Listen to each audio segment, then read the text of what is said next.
Hey everybody, hi, it's Lloyd, and I'm back because, well, Lloyd's cooking, and what am I going to be making now? Well, I'm going to be making two things, but I may turn it into two videos, but one thing that I happen to really enjoy having, and I would go out in order to order this and have it for either a lunch or dinner. But because right now I'm self-isolating still, and so we're not going out. But one thing that I really like is Mediterranean food. And one of my favorites is a great pita bread with falafel in it. And so I'm kind of getting in the mood for that. So what I'm going to be doing now is making my own pita bread. This is not the pita bread that you get when you go into most Mediterranean places. Most Mediterranean places, they really gear their pita bread to more of the Greek style. I'm not saying it's bad, but it's a flat, almost like a tortilla, thicker, and you put things on it and you fold it, or you hold your meat, or it gets wrapped around things to eat. Very yummy. I like it. But it's not the pita bread that I was first introduced to when I ate pita bread. Where did I have my first taste of pita bread? Well, first of all, it was back 1973, I'm going to say. And I went to spend some time living in Israel. And I was in the city of Old Jerusalem and just walking around. And there was this cart that there were like tons of people around. And it was a falafel cart, kind of like, if you come from back east, the hot dog carts, that are in New York City and all that. Kind of similar to like food trucks, but this is a cart. And they were doing falafel, all right? What did they put the falafel sandwiches, and what did they put the falafel in? Pita bread, but these are what's called pocket pita breads. When you slice the pita in half or cut the top off of it, it actually opens up into an actual pocket, like an envelope that you could put things in. So you don't wrap stuff, but you actually have this wonderful, beautiful pocket to stuff things in. And so because that was my very first introduction to it, and I was in Old Jerusalem and all, that for me, it just ingrained itself, I guess, into my DNA, as that to me is what pita bread is. It needs to have a pocket. Very hard to find. There is one Arab bakery here in town, in Phoenix, that actually makes the pocket pita bread. Fresh. You can buy it still warm. And very yummy. But right now I'm not running around and I'm not going out to protect myself and my family. So instead, I'm going to make my own. So I thought, as long as I'm doing it, why not show it to you so you can all start having this wonderful, soft, really beautiful pocket pita bread. Okay, so let's get started. Okay, so let's talk about ingredients. What do we need to make a pita pocket bread? All right, so first thing I'm going to need, flour, obviously, right? Two types of flour. We have our bread flour, but also we're going to put in some whole wheat flour. I have here, this is King Arthur's white, stone ground white whole wheat flour. Do you have to use King Arthur's white whole wheat? No, it's what I have, so it's what I'm using. Whatever it is that you have, if you have wheat flour, I'm sure it's going to be fine. But you need a wheat flour. You need a bread flour. You need, of course, yeast. All right. This yeast, I've talked, if you watch my other videos, I talk a lot about using instant yeast. I really like instant yeast. But I found that a lot of recipes call for active yeast. And I'm playing, that's what this is all about. It's trying different things and seeing if it really makes a difference, not make a difference, I'm not sure. But from the research I've done, supposedly active yeast is better if you need multiple rises going. The instant yeast is great if you're doing a single rise or even maybe a double rise. But if you're going to have multiple rises going, like, some breads you have it rise for an hour, you punch it down, you let it rise another hour, and then you take it out and you work with it, and then you make your loaf, and then it's got to rise again. That's like 3 rises. Instant yeast a lot of times doesn't perform well in that kind of an environment. Active yeast is better. The recipe I'm using actually calls for active yeast. So as long as I have it, I figured let's use it, all right? And we'll see how that does. But you're going to need yeast, active yeast. If you don't have active yeast, you just have instant yeast, use your instant yeast, all right? With that, you're going to need sugar, all right? You're going to need kosher salt, not table salt, kosher salt, all right? You're going to need 1 cup of warmish water. Active yeast kind of needs warmish water to get it to activate. That is the difference, one of the difference at least, between instant yeast and active yeast. Instant yeast doesn't need pre-activation. Active yeast does. All right. So, and olive oil. All right. So those are all of my ingredients. Got it? So what do we do first? Well, I have my cup of warmish water. All right. And to that, I'm going to add 2.5 teaspoons of my dry active yeast. All right. Again, why am I doing this? I'm doing it because I want to get it going. I want to wake it up. All right. So, what did I say? 2.5? Yeah, 2.5. So, 1, 2,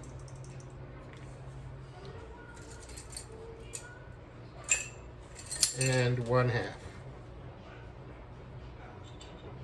teaspoons of that. And I'm going to need 2 teaspoons. Let me seal this up. There we go. And I'm going to need 2 teaspoons of my sugar.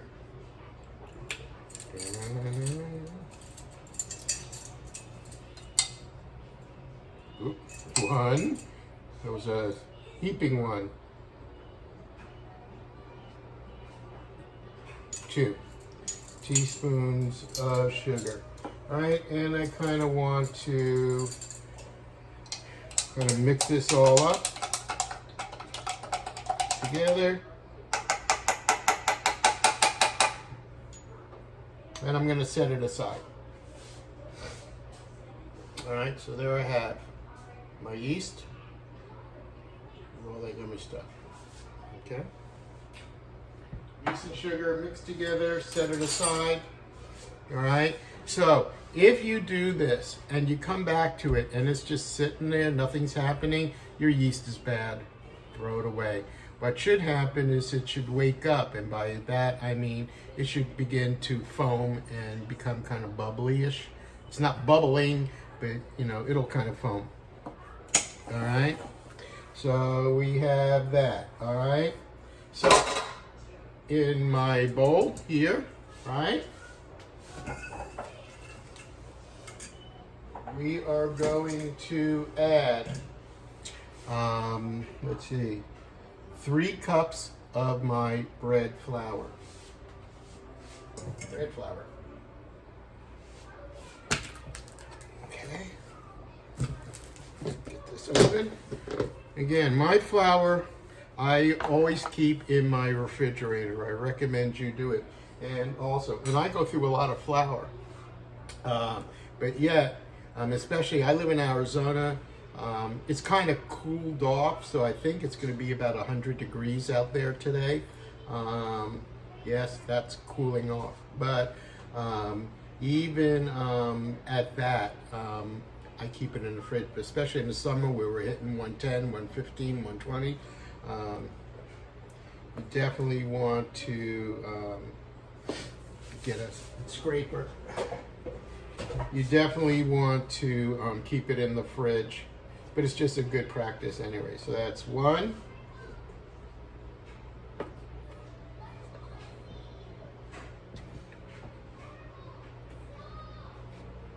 2.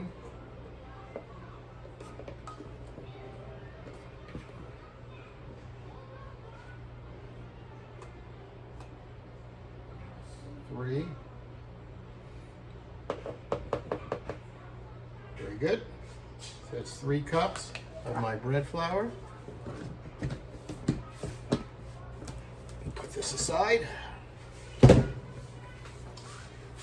right. 1 cup of my whole wheat.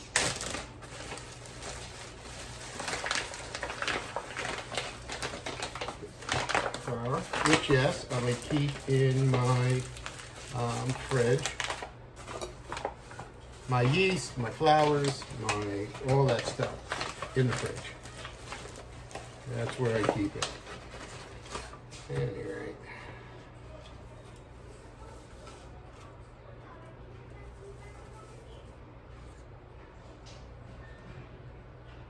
One cup of my whole wheat flour.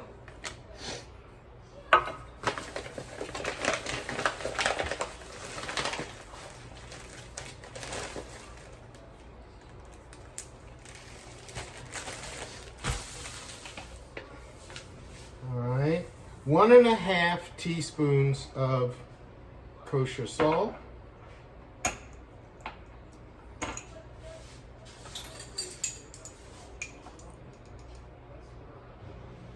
1.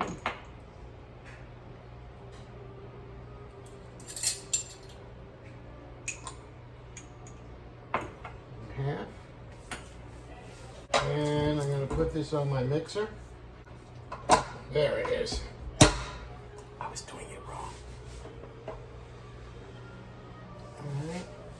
Mixer. I'm going to use a dough hook. And first I'm just going to put it on, the stir. It's a number 1. You get it going, and that's all I'm doing is just using the dough hook to kind of mix that all up. All right. So I'll let this go for a little while, like about a minute or 2, and then we'll go on to the next part. All right. So this has been mixed. I've been mixing my dry ingredients. That was my yeast and my flour, the bread flour and the wheat flour, the kosher salt, and I mixed that all together. All right. So it's now time to add the rest of the ingredients. Now that's all mixed. All right. So let's look at our yeast. All right. Remember, I put in yeast, water, and some sugar, mixed it up together, and now it's been standing. So look here, you can see how it's developed that foam. All right, that says my yeast was good and it's alive. It's alive. So I'm gonna add this, and it is asking for also 2 tablespoons of my olive oil. So I'll go ahead and I'll add that to my dry right here, right now. So that's 1 tablespoon.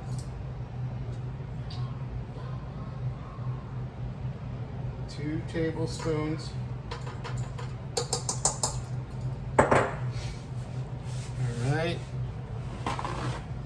And I'm now going to add my yeast. I'll get this going. And I'm going to add my yeast mixture to this as well.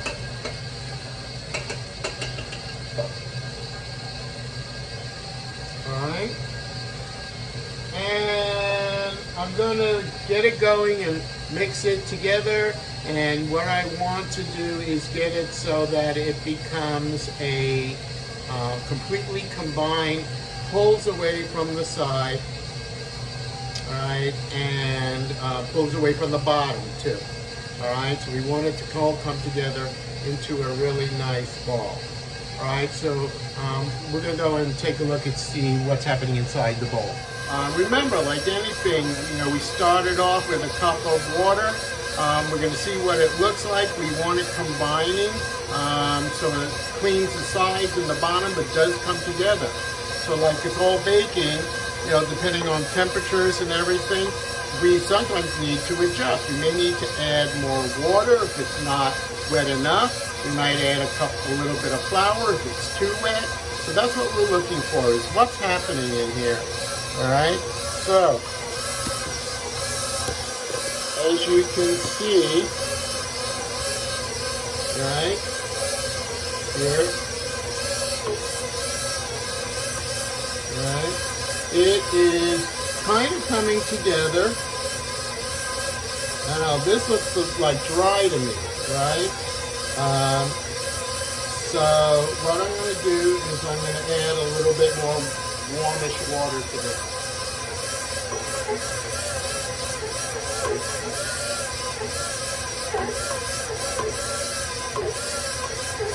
All right, I'm trying to help it. So let's just put a little bit in. It's about a tablespoon's worth is what I put in there, and we'll see what that does as far as helping it out.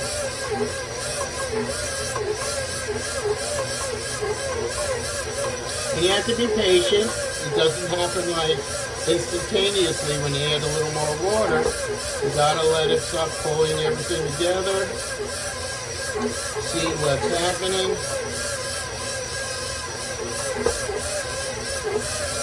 Alright, so I see this ball forming in the center at the bottom, but the outside really isn't coming together with it. So we're going to just add a little bit more water.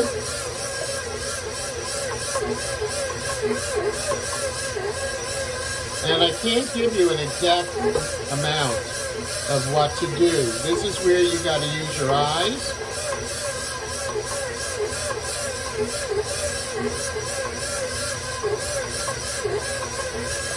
I'm going to add a little more water here. So I would say I added about 2 tablespoons so far of extra water. And you can see all of a sudden, alright, something's happening here. Alright.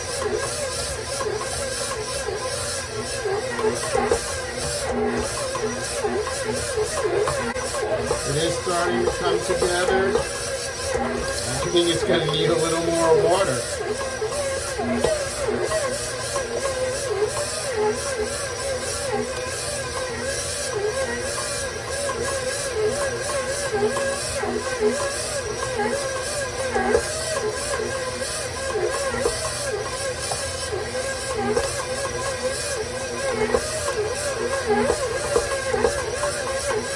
So it is definitely beginning to clear the sides. It's definitely clearing the bottom. Alright? It is definitely beginning to kind of come together. Like I said, you got to be a little bit patient.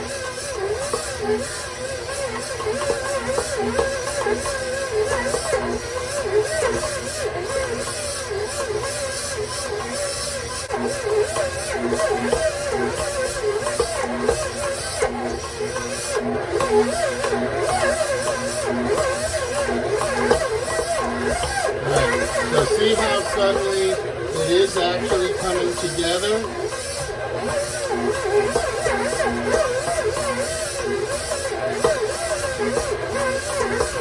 I'm going to stop it for a sec. All right, going to bring this down and we're going to touch it. What do I want to do with a clean hand? When I touch it, all right, it should be somewhat tacky, but not stick to me. And this feels even still, I think, a little on the dry side. All right, so I'm going to get a little more water. I'm going to start this up again. Oh, I'm going to bring it up. Don't forget, you have a lift one that you bring it down on. And we're going to add a little more water here. And we're just going to kind of let that water begin to incorporate. I will tell you that I've made this a couple of times. It was in the cooler weather. I didn't have to add this much water at that point. So it's just the way that it goes, you know. You got to work with what it is doing. The dough and the yeast and all that. It'll talk to you in its own way. It'll let you know what it needs. What it was telling me was that it needs more water inside of it to get it to go. So I'm going to let this go for a little bit more and give it some time to really come together. All right, I'll be right back. All right, so it's been going for about 3 to 5 more minutes here. And so I will show you. It is all clearing the sides. Alright, I'm struggling here. Alright, it's cleaned all the sides and the bottom. Let's do it. Stop, touch it. Okay. So it's nice and moist, tacky-ish, but not sticking to me. I think we got it. Alright. So, I'm going to take this out.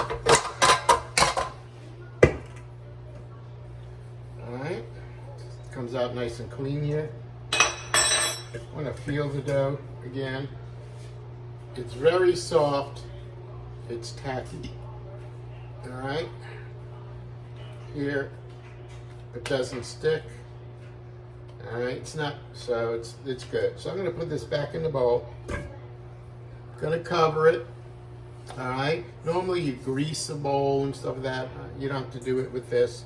I'm going to just put it in here and I'm going to cover it and I'm going to let it rest and let that yeast work. It's going to rise about an hour until it's double in size. So I'll see you when it's doubled in size, okay? Okay, so it's been about an hour and the dough has, as you can see, doubled in size inside my bowl. So from here, what we do is we're going to take it out, put it on. I like using a cutting board in order to work on. It just makes it easier. I don't mess up my countertops and stuff like that. But on any surface you're going to do this on, you want to kind of get this out of your bowl. Okay. So you got your piece here, and we're going to divide it into 8 pieces. Now you can eyeball it. If you've watched my previous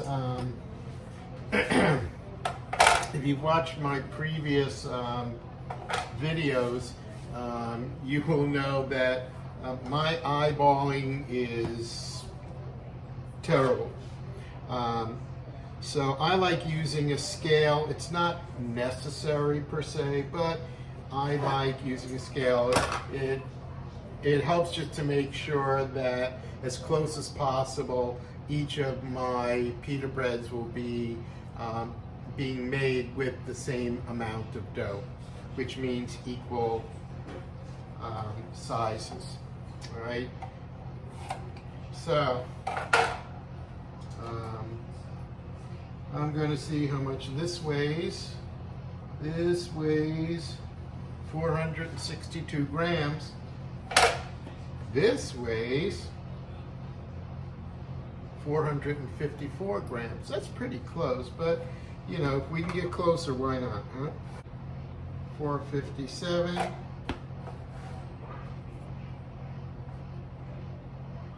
457. All right, did it. All right, so each of these now I will cut in half.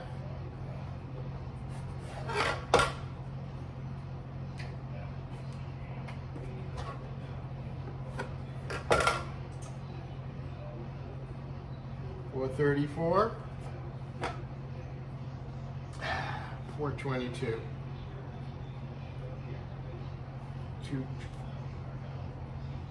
228, 228. Okay. So I'm going to keep on doing this until I wind up with 8 equally sized pieces.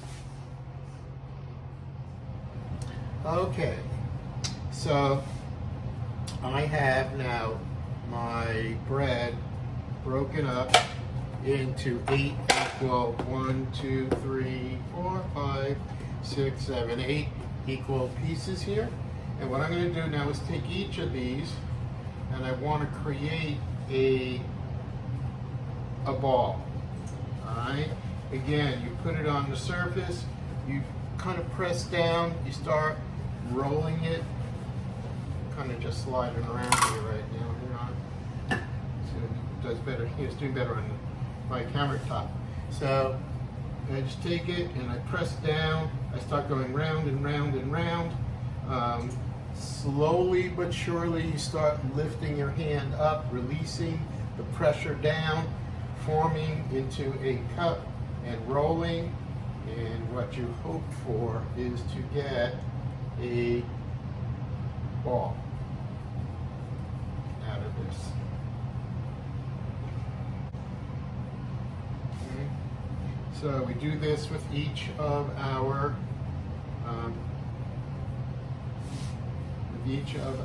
rounds here. We go ahead and we start creating a ball. So we'll wind up with 8 balls, approximately the size of, I don't know,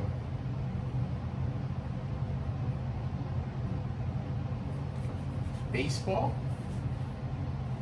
kind of a shape, size. We're going to do that with each of our 8 pieces, getting a good round out of it. And then we're going to cover them and we're going to let them rise until they're about the size, I'm going to say, of a softball, approximately. Okay, so you get a ball. Okay, and so I'm just going to keep on working my dough. Really is important as you're doing this, you are keeping it covered. I can feel already, and again, it's because of how hot it is and the lack of moisture in the air, that it's beginning to dry out already. And so you really want to make sure that you are indeed keeping it as moist as possible. I might even this time go ahead and dampen this cloth a little bit just to kind of help it out a little bit here. All right, so I have finished rolling all the balls, and I want to tell you something that happened here. I've never had this happen before, but it was just really, really dry. I mean, as it came out of the pot and I started cutting it up into the 8 pieces and all that, the time it took for me to weigh it out and get it all cut up seemed to be, with here in Arizona, 100-something degrees out there, 0 humidity basically, it took no time for the air to go and just start sucking the moisture out of it, so that by the time I got to the point of getting ready to roll it, it was actually getting dry. and kind of crumbly. So what I did to do that, and I've never done this before, it was an experiment, but I went and took each piece. I was going to roll the ball, and first took my hand and ran it under the water to wet it, and then took my wet hand and kind of did this with the ball, and then on the countertop started to work it to get it into a ball, and it worked. I mean, so I have 8 really nice looking balls balls here of dough, and you can see they are about baseball size. I'm covering it with a damp cloth. Again, the moisture here is just sucking the moisture out of everything. And so I'm doing that, and I'm going to let it rise now, let it rest, let it rise until these balls are about the size of softballs. All right? So, that's that. All right? What's the lesson to learn from this? This is baking, I mean, and it's cooking also. You know, there are your guidelines, there are in baking definite rules as far as your measurements, but you have to take into account your weather conditions outside and inside your house, of what's going on. And, you know, be flexible enough to, you know, if things are not as moist as you need it to be, you add liquid, you know. And so that's kind of what I did here with my dough, is I just kind of added some liquid, and the dough just sucked that water off my hand. I mean, my hand's like perfectly dry. But it gave it just enough for it to be able to be worked, which is what I wanted. So fingers crossed on the end product of this. I give no guarantees. All right. This is real cooking, all right? But we will see, all right? So I'm gonna let this alone. I'm just gonna let it rest here and let it rise and kind of get to the size of a softball. And once it's there, we'll move on to a next step, all right? So I'll be back in a little bit. All right, so the dough balls for our Pocket Pita Bread now have been resting. The active yeast is doing what it should be, so it is rising. And it's about the size of, I don't know, maybe a softball or so. All right, so let's take a look and see what I've got going here. All right.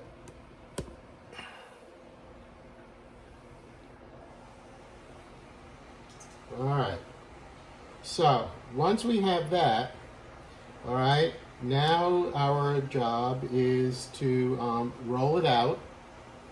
All right. We're going to roll them out until they're about 1/4 of an inch thick. Batya has these handy dandy little rings that fit onto the roller, and they come in different sizes. So this gold is 1/4 of an inch. So I know I get about 1/4 of an inch. The thickness is important. So if I have something that can help me out, like that, why not?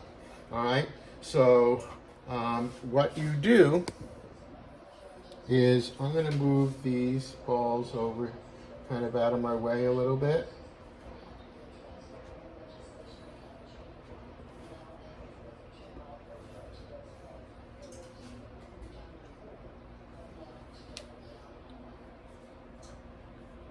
Okay, keep them covered. Again, I have a nice damp cloth that I'm using to keep these covered with, because of the lack of humidity in the air that I'm dealing with here. It's just drying out too quickly. So you want to flour your board, and then start rolling it out. And I wanted to do one with you, seeing what I do, just so you can see the technique of that. All right, so I'm going to take one ball. Right, you want to make sure that you flour your board. All right, okay, cover it. All right, it makes it easier for it to roll out and not to stick and stuff like that here. All right, it's always a good idea to go ahead and put some flour on your pin as well. All right, so what I like doing is I like putting it in the center, press down, and kind of give a couple of rolls. Okay, then I give a quarter turn, give a couple of rolls. And I just keep doing that. Quarter turn, couple of rolls. Quarter turn, couple of rolls.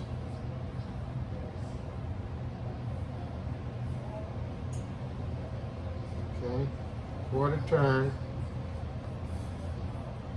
couple of rolls. Okay, and at this point, I am on the wheels, those guards for thickness. So I know I am at 1/4 of an inch, and you want to make it nice and round. All right, so you can see that, how nice and round that is. All right, and then you're going to put it aside and then cover it again. All right, put it aside, cover it with a damp cloth, and continue to do the rest. All right, and you want about 5 minutes of these resting before you're going to start cooking them. So by the time I'm done rolling all the others, the ones I've started first have had their resting period done. All right, with that. All right, so I'm going to continue to roll out my balls, and I'll be back as soon as that is done. All right, so I've rolled all of mine out into 1/4 inch rounds, all the balls. I want to show you what that winds up looking like. All right, so there they are, all ready to go. All right, they need to rest, about 5 minutes. So like I said, as I made one and put it aside and kept it covered, and I worked around, by the time I hit my last one, my first one has been about at least 5 minutes resting, so it's ready to go. So here's the fun part, and here's the part where if you've got kids, I don't care how old they are, okay, but if you got kids or adults that have not seen this before, this is the time you want to call them in, but especially kids, because magic is going to happen here. So what I'm going to do is I have my oven, and it's set for 475. I don't know if I said that, but you want to, when you start forming your balls and doing all of that, you want to turn your oven on to 475 at that point. You want to give your oven a good chance to hit that temp and cycle through a couple of times. Before you turn it on, you have two options. One is to have, if you have a pizza stone, put it in your oven before you turn it on and let it heat up to that 475 before, with your oven, all right? Or get a cookie sheet and put it in the oven before you turn it on, upside down, so the bottom is on the top, and then turn your oven on and let that cookie sheet heat up to that 475. Either way, if you have a pizza stone, that's the one you want to go with. But if you don't, cookie sheet turned over works just as well. All right. If you're doing the cookie sheet, do not grease the cookie sheet. Dry. Everything is dry. All right. So what you do is you take your dough circle, your round, and we're going to lift it and we're going to put it onto our stone or cookie sheet. When you do, all right, the part that's been facing up, so you go and you grab your round, okay, you grab your round, so it's been sitting on my board just like this. When I go to put it in, I'm gonna flip it, so the part that's been up is now gonna be down on the stone. Okay. At any rate, I want to make sure I can position this, and I'm going to do it, and then I'll carry the camera over real close so you can see inside and watch what's going to happen. But here we go. So, I'm going to take this, right? Be careful, you know, but just kind of reach in, flop it down, close her up, and it's going to take, you want about 3 minutes. It's going to take about 3 minutes for it to cook. However, let's watch this. Now, as you can see, what's going to start to happen, it's going to start to bubble. Air is going to start to form. And it's going to start to blow itself up just like a balloon.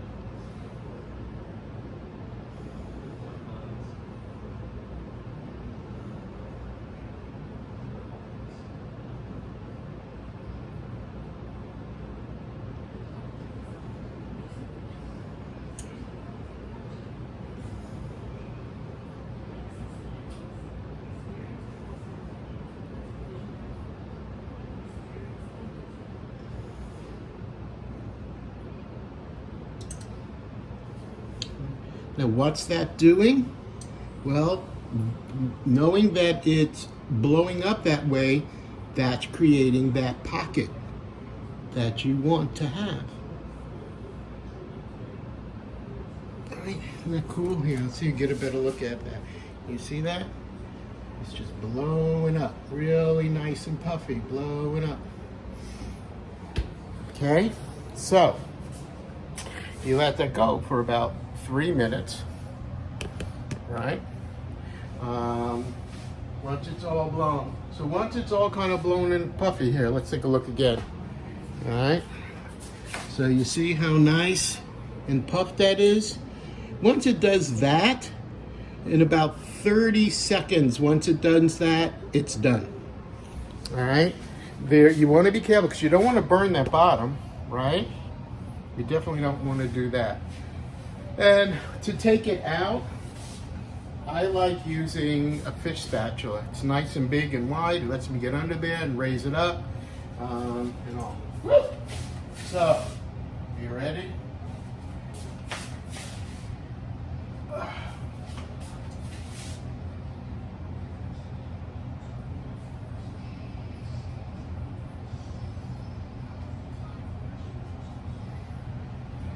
And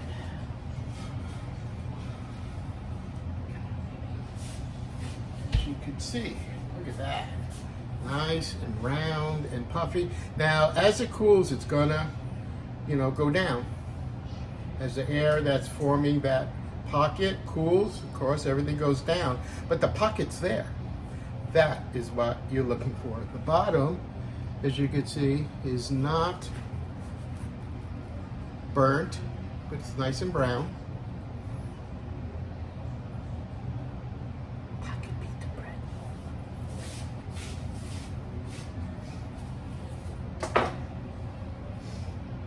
Alright, and then once you do it, what I do is I just put it aside on a pan and covered it, just to keep it warm. And you do that for every single one. So I'm going to continue doing that, and then we'll come back. All right, so I'm still cooking them, but I thought you might want to see kind of how it's coming. All right, so there you can see, nice and beautiful. They're puffed. All right, they puff up and then they go down. But when I cut this open, there's going to be a nice pocket for me to be able to put the yummy stuff into. All right, I thought maybe you'd like to see this happen again in the oven. So I'm gonna go pop one in again, and then I'll bring the camera over so that you could watch it as it does its thing. All right, so again, remember, you take it. This is the part that's been facing up on my board. I'm going to take it, I'm going to flip it over into my oven.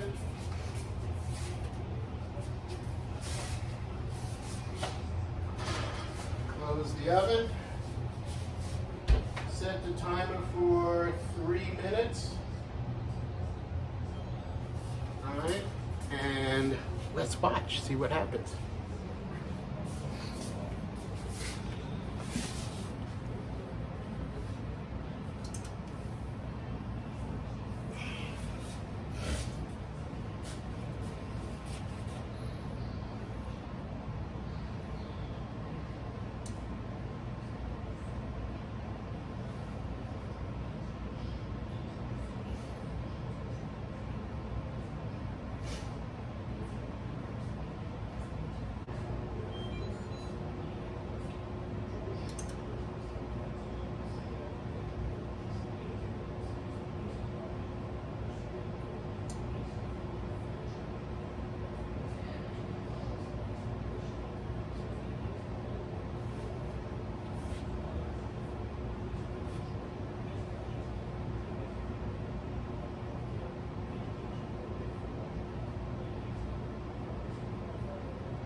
So as you can see now, it's nice and puffed.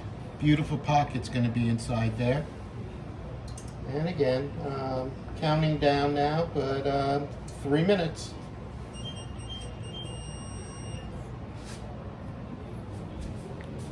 Isn't that the coolest thing? All right, so I'm going to go pull that one out.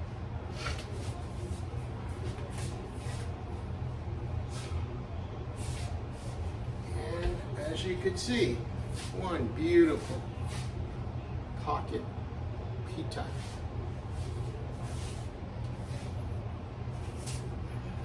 So if you ever go to Israel, and whether it's Tel Aviv or Jerusalem, Eilat, whatever, you will find these carts. And if you ever get a chance, nothing better. So I've got 2 more to pop in here, all right, to cook up.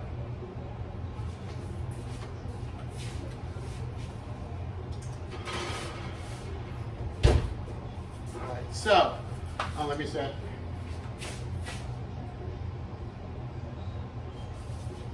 Always remember to set the timer. I don't know if your brain works like mine, but it's like, oh man, when did I put it in? How long is it? And timing's really important with these things. But anyway, that is how we cook homemade pocket pita bread. You could use it, you know, I like, I'm going to be making some homemade falafel.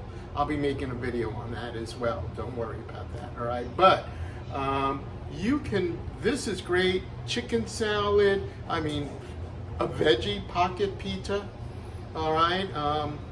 Like I said, I'll be doing another video. We'll talk more about what we put into these things and etc. But for now, all right, that is Lloyd Cook's homemade pocket pita bread. Go ahead and try doing this. It is amazing, and enjoy. They're great for dipping in hummus. You know, I'm going to be doing a video on how to make homemade hummus soon as well. So falafel and hummus, 2 things you really should be able to make and should make on your own to go with your pocket pita bread. All right, but until then, at least you have that. All right, enjoy. Please let me know what you think of the video. Please share the video, and don't worry, because very, very soon, you know, Lloyd Cooks. I'll be seeing you. Bye. I can't wait to eat this.